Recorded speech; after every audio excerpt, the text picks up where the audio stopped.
Hello, and I'm Rhonda, one of the hosts of In My Shoes here on Entertainment of the Smokies. Today on Mountain Fun Life Radio, we are honored to have our guest, the world famous performer, songwriter, instrument maker, book writer. We don't even know what all he does, but Robert Ownby is here on the show with us. But first, I want to thank our sponsor, Lenny at Little Bear Black Bear Cafe, for sponsoring the show today. And also, if you haven't ever been down there, you don't know what living is. You have to get down and get you a bear claw and eat that. And it is so good. So run on down to Little Black Bear Cafe and get you a bear claw. Tell them Rhonda sent you.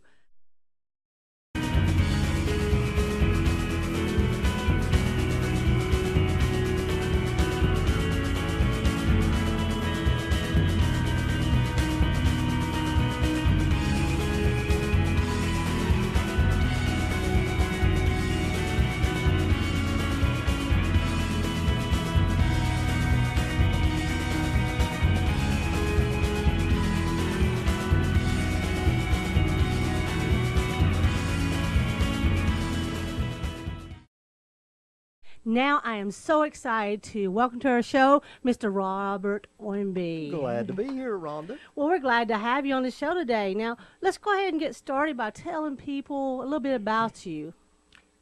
Oh, okay. I was born and raised right here in the Smoky Mountains of East Tennessee, and my family has been involved in music ever since I was just a little shaver, ever since I can remember, knee-high to a grasshopper. And I began learning to play guitar. My mother showed me two chords on an old warped K guitar, G and D, when I was about 11 or 12 years old. So I began playing in little concerts and showcases and stuff at the grammar school.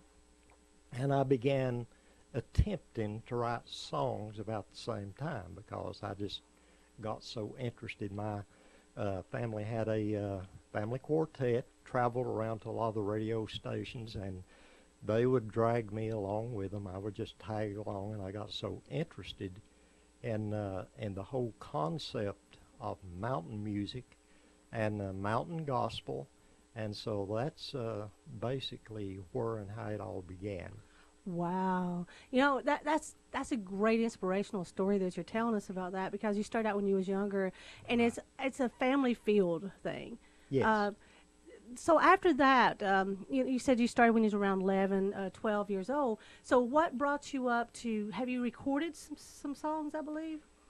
I have recorded, oh my, I wouldn't attempt to count. I've had several top 10, top 40, top 200 hit songs that I've either recorded or written for other people, and have played on the /1 independent artist international playlist and chart in the entire world almost 24/7 for the past several years. Now currently, I don't know what's on there.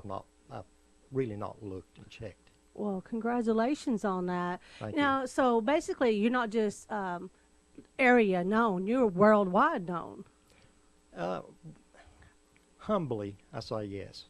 Well, humbly, of course, but that's great. You know, and there's some other things. You know, like the introduction I said before. There's so much stuff you do. Yes. I see you brought some books with you today. Oh, yes.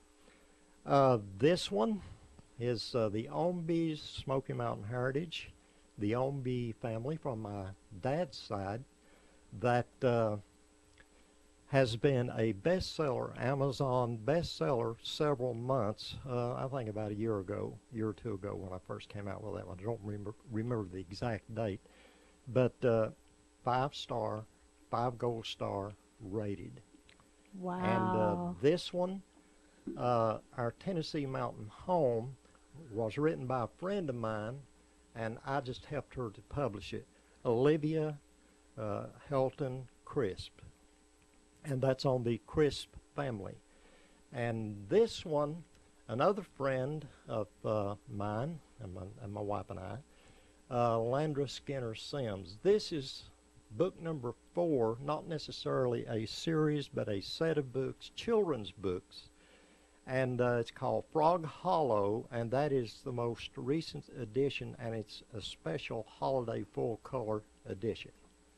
And Wow. the storylines are written by Landry Skinner Sims, and I helped to come up with some ideas and publish those through our publishing company.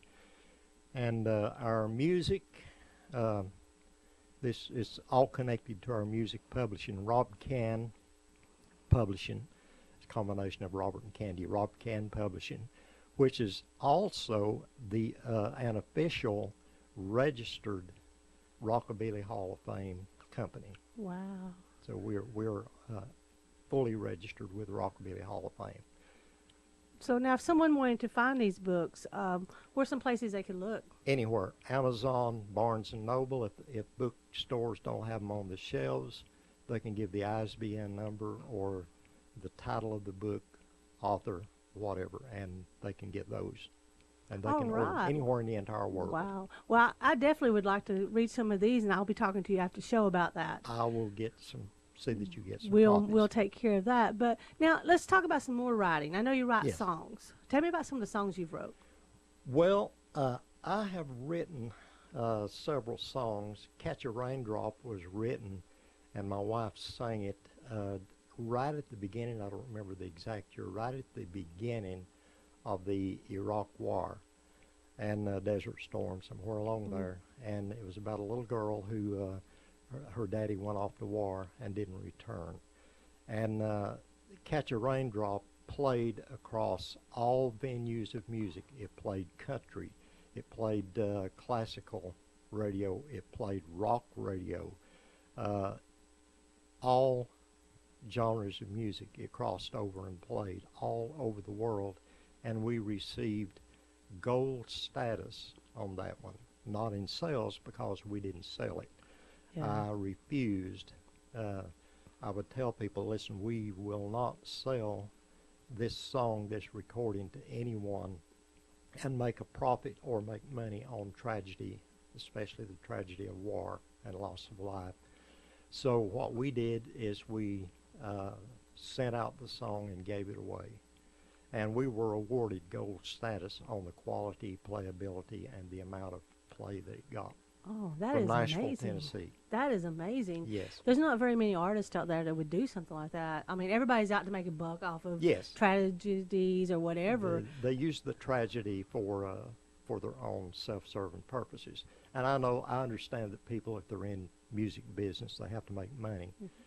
But make it in a different way than using someone's some harm that has been done to someone, rather than take advantage of a situation like that. That's very good. Now, what's the inspiration behind some of your writings? Anything that I see that catches my attention. I have been, it has been said that I can write a song about anything that I decide to write a song about, and some people have tried to put me to the test, and so far I've not failed, but I can usually come up with an idea, or someone give me an idea, and I write the song. And music arrangement is another thing I love to do. I have done music arrangements for one in particular, Vince Matthews, who wrote the song "Love in the Hot Afternoon," which was in the Clint Eastwood movie Every Which Way But Loose, if I remember correctly. Vince Matthews hired me after he had to come back from Nashville, Tennessee, and left the studios and is riding out there to take care of his mother, who had fallen ill and eventually passed away. But Vince hired me while he was in town. He said, "Will you do my music and my demos on the new songs that I'm writing?" I said, "Well, sure." So he hired me that very moment. He said, "I've not heard your work, but I've heard enough about you that you're hired." So I did the first song for him, sent it back, and he said, "I like what you're doing better than what the studios in Nashville." I said, "Well, I appreciate that kind of a compliment, but I don't have near the production facilities that they have." He said, "Don't worry about it." He said, "I'm liking what you're doing." I have four of his songs shelved that I did the music for, demos of songs that he had written. One was pitched to Chris Christopherson. I don't know whether Chris ever did anything with it, ever released it or not, but I have 3 to 4 songs of Vince Matthews that have never been released, as far as I know, to anyone because he passed away. Oh. And I have the songs, and they're on the shelf. And that was one of the most exciting jobs that I ever had, was doing the music and the arrangements for Vince Matthews. Oh, wow. Now, out of a bunch of stuff that you do, what is the one thing that you enjoy the most at this point? I like being in the background. I like music arrangements. I like being in the studio, getting the ideas. On stage is fine, but I don't particularly, I used to like it, but I don't like being out in the spotlight. I like being behind the scenes, sitting with my guitar, just thinking, concentrating, coming up with just, I call doodling around, or that's what my mother would have called it, the mountain scene. You're just doodling around, play something. But that's how I come up with a lot of my ideas. I'll just be picking notes, put the notes together, and then all of a sudden words, phrases begin to fit that music. So I begin to work with that, and that's how I come up with a lot of my songs. I can just see something, a sign or a logo or a blade of grass, and an idea for a song will just come to mind, and I just begin writing. But if that idea is not there, I can't force it. I can't write something unless it is really flowing mentally through my mind and through my heart. Wow, that's some great talent you've got there. You know, and God's gave you a lot of talent, I can Yes. tell, in Oh, different yes. different venues here. I have to give all the credit to him, because the way I look at it, without my faith, my hope, and my guidance, my spiritual guidance, I have no strength of my own. I have no thoughts of my own that are worth anything. You know, just a few minutes earlier, you talked about writing a song for Clint Eastwood's movie. Now, I know recently you wrote some music for another movie. Yeah. Oh, now that one, and the Clint Eastwood movie, I didn't do the particular. Oh. I came in after that one. The writer, Vince Okay. Matthews, did that one. I didn't do the particular music on that one. I was Okay. an afterthought after Oh, that one. But okay. it's the same person that did that. That was the connection I wanted to Okay. make there. But yes, the movie that was filmed here in the Smoky Mountains, Silver Dollar Fish. And when I was first approached about doing the music, I was a little reluctant, because I've tried to halfway retire, but Bob Denny won't let me. He keeps, you know. But anyway, I do like being occupied, but I thought, well, that's a little more than I want to take on. I was involved in some other things at that particular time, recordings and projects, and I just, that sounded so massive to do the production for a full feature film. And I had even suggested to the script writer Rodney, that he visit another studio. I said, this guy's got more to work with than I have. And he said, well, Bob Denny told me to find you, and as far as I'm concerned, I'm not going to, you're it. That's You're right. the one that's going to do this, if you will accept it. And I said, I'll accept it, but I might not be able to do everything that you need done on it, so you still need to be in touch. I was a little, I guess you'd call, half-hearted with it, and a little reluctant. And I thought, well, you know, this might just be a fun project. I knew it would be very involved and would require a lot of time, which it did. It was a lot of work, but it was so much fun, and I thoroughly enjoyed it. And it's all finished, and from what I understand, the CD Baby has the soundtrack now to the motion picture, Well, Silver that's Dollar Fish. great.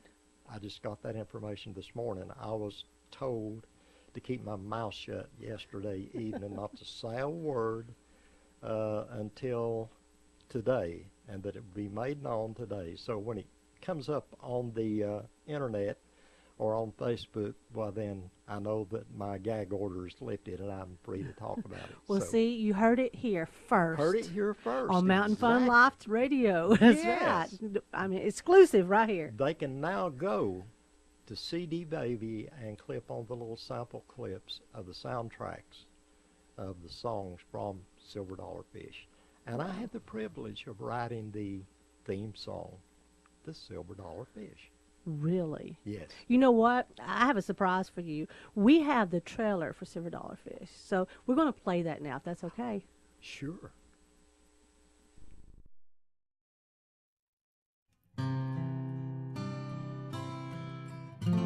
For Jesse, endless days of hard work was his way of proving that he was a provider. I remember the day, a day Committed kinda to like family this. with love and faith. That special time my daddy Let's go fishing. really taught me how to fish. You got one. What is it? Out of the water. You know, I heard they were catching some nice ones down at Cooper's Creek. Y'all gonna stand there or are we gonna go fishing? Where's Mommy?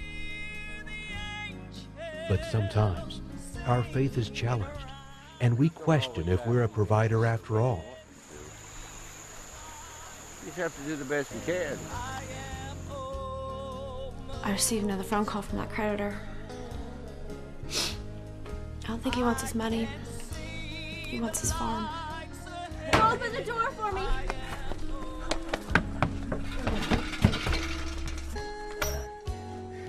When we realize that being a provider requires something that money can't buy, Because I'm not a provider!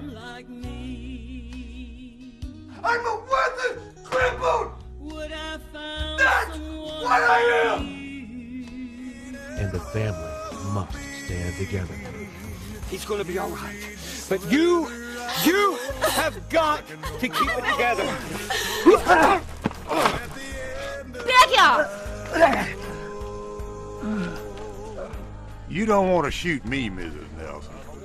Featuring Rodney Wiseman, Cammie Jenkins, Baby. Blake Jenkins, and with a special appearance by Silk Kozar, I'll be. Silver Dollar Fish, a family What I was looking film. for all along was right here in front of me. Wow. Son, you have caught Silver Dollar Fish. Silver Dollar Fish, directed by Bob Denny. That special time my daddy, well, he taught me how to fish. Wow, that was great. Now, I haven't seen the movie yet. I can't wait to see it. You know, the music on that sounds very familiar to me for some reason or other. From what I understand, also, this trailer has already been viewed by over 7,000 people. Wow. It has had 7,000 views and maybe a lot more now. I've not checked in a while. I've been very busy here lately. And I do understand it's going through a lot of the film festivals and stuff right now. The whole movie is. It is, yes.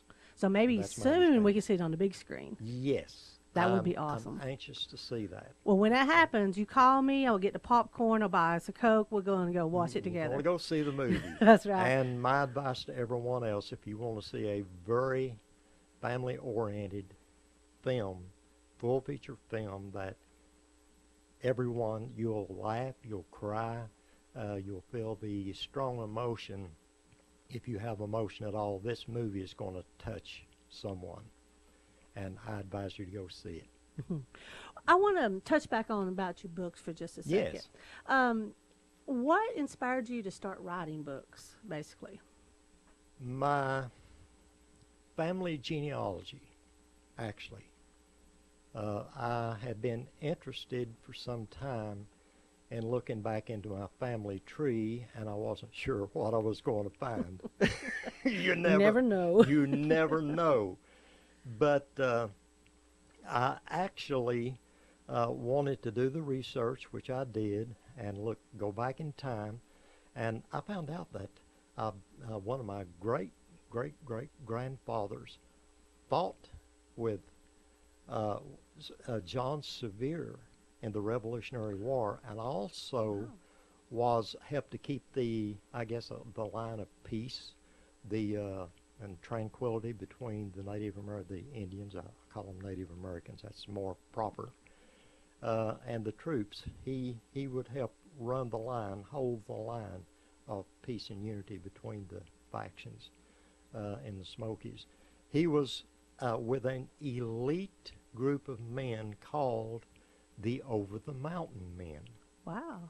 And in the book, there's a picture, a drawing actually, but I guess that was before cameras, a sketch drawing of John Sevier and the Over the Mountain Men. Now, which book is that in? That's in the Ownby Smoky Mountain Heritage. Now, I'm in the process, of working on another one from my mother's side, the Ogle side, the historic Ogle family of the Smoky Mountains. And the very first cabin to be built in what is now Gatlinburg, although then it was called the White Oak Flats, was a cabin built by one of my great-great-great-great-grandmothers, Martha Jane Husky Ogle, the famous Ogle cabin of Pi Beta Phi, which has been moved to the Sugar Land Visitor Center, if I'm not mistaken. That's my family heritage. Wow. So that is my next project that I'm working on now.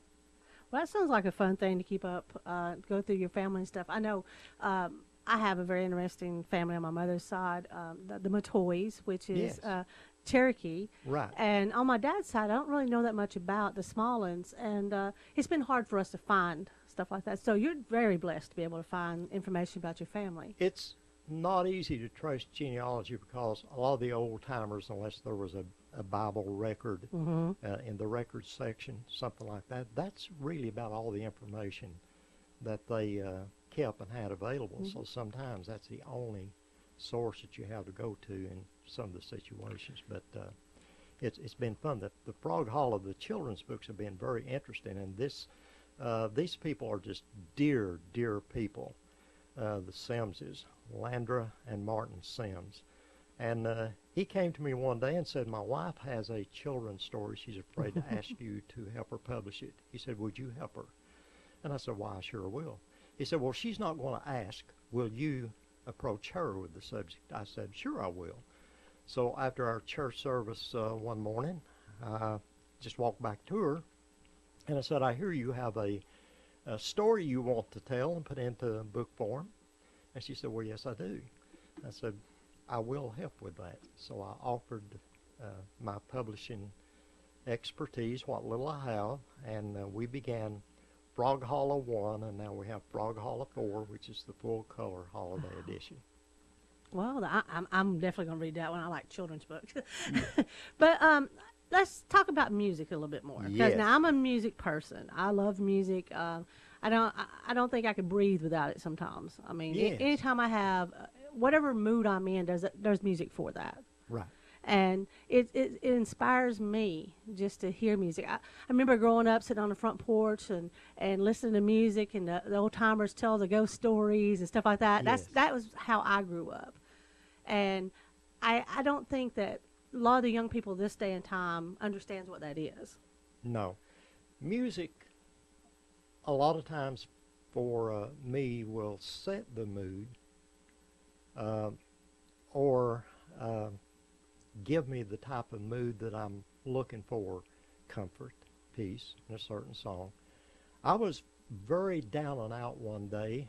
I don't know what had happened in my life, but I was feeling very lonesome and blue, as people call it. And I began strumming my guitar, and I wrote a song called Lord, I Know You Won't Let Me Down. Because I knew that in the experience that I was going through, that I had someone with me. I wasn't really alone. And so I wrote that song. I sent it out to on an album to some radio stations. the country music, traditional country music network, I don't know if that's the exact, what they call it. It was a traditional country network here in the United States, picked that song up, and it became one of my top 40 hits. Wow. It went top 40 about 20, went up to number 27, 28, somewhere along there. Wow. Congratulations So, for that. Yes. A lot of times I will send an album out not knowing which song on it is really going to catch on with people, DJs and radio people. I will have one song in mind, and the song that I least think will become a top 40 or a top 10. That's usually the song that winds up being there. And my daughter, who is in the audience out here, Anita, I wrote a blues gospel song called He Knows. It didn't fit my voice, so I did the music arrangement. So she and my son, Robert II, they did the vocal, did some super harmony overdubs on it. We sent it out, and it became a top 10 blues gospel song. Wow.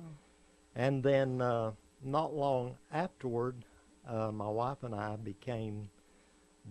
were invited and became inductees to the Blues Hall of Fame and the East Tennessee Ambassadors to the Blues Hall of Fame, which you can go to the official Blues Hall of Fame website and look up East Tennessee Ambassadors, and you'll find us there. Wow. And some samplings of our blues. Well, we're definitely going to get her on our show pretty soon then. Oh, yes. You'll have to bring her dragging her, huh? Oh, yes. Well, she'll be here. Do you have a song for us today you'd like to play? I'm going to do, yes. Try not to get out of the frame there. But I'm going to do one that you all should be very, very familiar with. And I'm sure you'll recognize it immediately.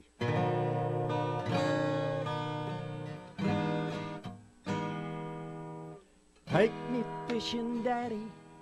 Can I catch one with this stick? I didn't know there was such a thing as a silver dollar fish. I practiced like you showed me. There's never been a day like this. The day Daddy took me fishing, and I caught the silver dollar fish. Oh, I love it. I love it. That is awesome. Now, I noticed that you had some interesting things that you brought into the studio with you today. Oh, yes. I have a helper out there I have them scattered all over the couch out there in the seating area. So I will, are you ready for those? I'm ready for something, okay. Yeah. Let's just switch out. I'm going to get my assistant. Thank you. This is probably a little different. Radio, used to when I did radio, I've been co-host on some radio programs, and we didn't have cameras on us at that time, so we could kind of, get cheat. up and move or cheat. We can't do that here and get away with it. Yeah, when I was in radio when I was younger, it was the same way with me. Now it's a little bit different. So. Yes. And so Bob's not going to let us get away with much, so I'll behave, Bob. Okay, now this is called a gourd tar. Now I have another sidekick out here who designed this one. He says he stole my invention. Wayne McCarter, my neighbor, good friend, and roundabout terrific guy. You all may have him in here explaining how that I've kind of turned some of the making over to him. He has more woodworking tools and things to work with than I do. So he took my idea and he kind of expanded on it. But this is called a gourd tar, and I grew the gourds. Wow. And I have some. This is one of the little ones. You should see some of the big ones. Some of them almost as big as this table here. And I got the idea to kind of string these up and see what kind of resonating sound that I could get from the gourd, since it's a thin shell. Now they are fragile, but they're pretty durable too, as long as you don't bang them real hard. But the sound. So no rock and roll, people. No rock and roll. No. Now if we mess up on a design, we do like the rock and roll people. If it's not playing right, we break it up, set it on fire, burn it, use a campfire, build a campfire and toast marshmallows.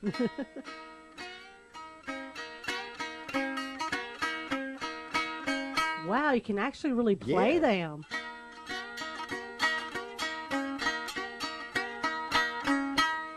And this is a 2-stringer, and we do build some 4-stringers. And by the way, if anyone comes driving up Bluff Mountain Road, if you're here visiting on vacation or something, and you would like to get one of these instruments, just look for us on the side of the road. We'll be out there building them, putting them together, maybe even picking them a little bit. And if you see our coffee cups, it'll be safe to pull in. If the coffee cups are empty, I would advise you to drive on up the road and wait a few minutes, then come back.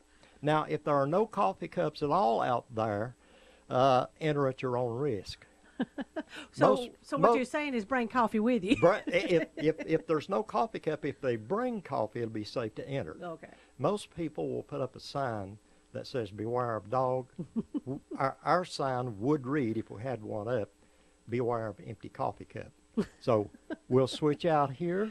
If you're ready, we'll go with another one. I do want to talk about that really quick. Yes. That is really a different kind of instrument. Very different, very unique. So how did you learn to play it, per se?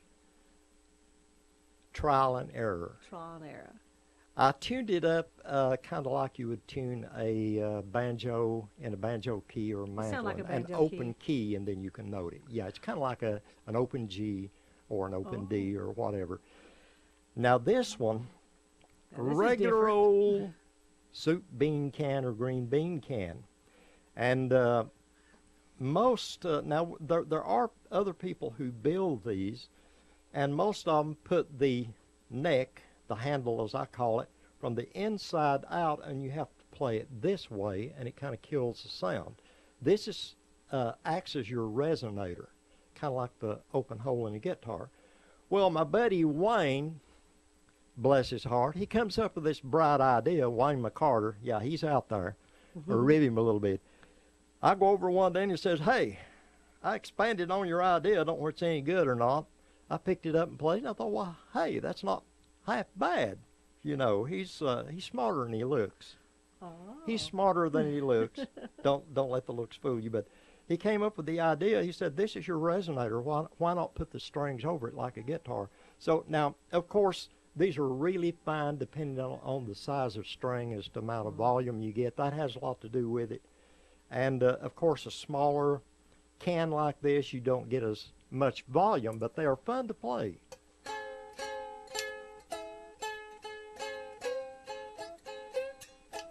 And they will actually play, and you can actually use a stick and slide like a dulcimer on them too. So they'll play either way. So now one of the first instruments that I ever designed was a chocolate or cookie tin. Wow. And this is one of the first ones that I ever made. And the mistake I made on it is the strings are just a little too close, so the pick tends to click against the tin, but I could not get over the sound that I got out of this one. This is a 4-stringer. And wow.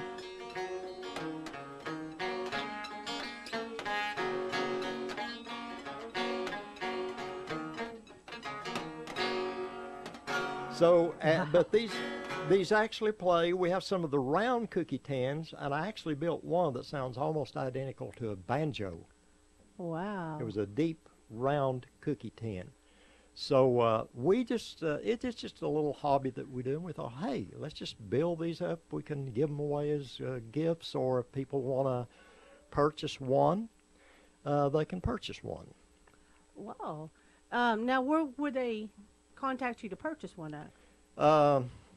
Just drive by Just the drive house. Drive by the house. Or on Bluff contact Mountain us here at the Road, studio. Or contact us, or you can. I have a temporary. I'm switching phone system over right now, and I have a temporary number, and I wouldn't want to give that out because people try to call it and it'll be gone. I can get a number to you later, and I'm they can sure look you up on Facebook they can too. look me. Yeah, sure. Look you up on Robert Facebook. Ownby. On Facebook, I have 2 or 3 different Dr. Robert Ownby. I am a doctor of ministry, and I'm the music director for Abundant Life Worship Center at the Civic Center down in Sevierville. So I get a plug in for them. There you go. Yes. Have you got any projects coming up in the near future? No definite projects. Because you've retired, right? I've retired again until Bob Denny calls. So we blame it on Bob. No, I don't have any particular projects that I'm working on. I have had some song ideas. Sometimes I think, well, I'm going to retire from songwriting, but I get these ideas in my head, and when they get there, they just kind of stick, like someone's glued them there, and they won't leave until I do something. They keep bugging me and bugging me and bugging me until I finally say, okay, I'm going to work with this idea. I do have some of those ideas, and I need to upgrade my recorder in my little home studio is getting pretty well worn. I've got to upgrade it. It's still getting really good sound, as you can hear on Silver Dollar Fish soundtracks. And I did produce much of the music on there. And I need to get that done. Get a little bit better recorder in there, and maybe just pick up again with some songwriting. Wow. Well, I know they can hear you here on the radio station, on Mountain Fun Life Radio. Yes. You have some songs that goes through here, channels through. Again, are there anything else you'd like to tell us about you or about what's going on in your world? Well, I just this is flooding my mind with a lot of memories. I have done co-hosting before on various radio programs, and it's been a while since I've actually been in front of a microphone like this talking live. I'm used to being in the studio to where that if I make a mistake, I can hit the rewind button and go back and delete and record over again. Can't do that live, but Bob likes to keep us on our toes. Yes, but this brings back so many memories for me, especially when, like I say, when I was just real little, and my family, my mother, brother, and 2 sisters had a family quartet, and they would drag me around all these radio. I was so fascinated by those microphones and all the egg cartons on the wall, and stuff like that, and the announcers and the DJs and so forth, and my mom or my brother would have that old beat up black K guitar, and they would just sing their hearts out, and that's the story of my life. Old camp meeting revivals, and church meetings, singings, and special singings, and my family was always involved. And like I say, this is not something that I do. Now, I've kind of made some of it a hobby, like building the little instruments and things like that, but this is more than anything like a hobby. It's actually my life. Mm-hmm. Yeah. As I was listening to you, it brought back a lot of memories to me. And this was a feel-good show today. Oh, yes. This is really good. And I really appreciate you being on our show, Robert. And for the great songs, the music, the instruments, yes, the information, just the thoughts of you're just who you are.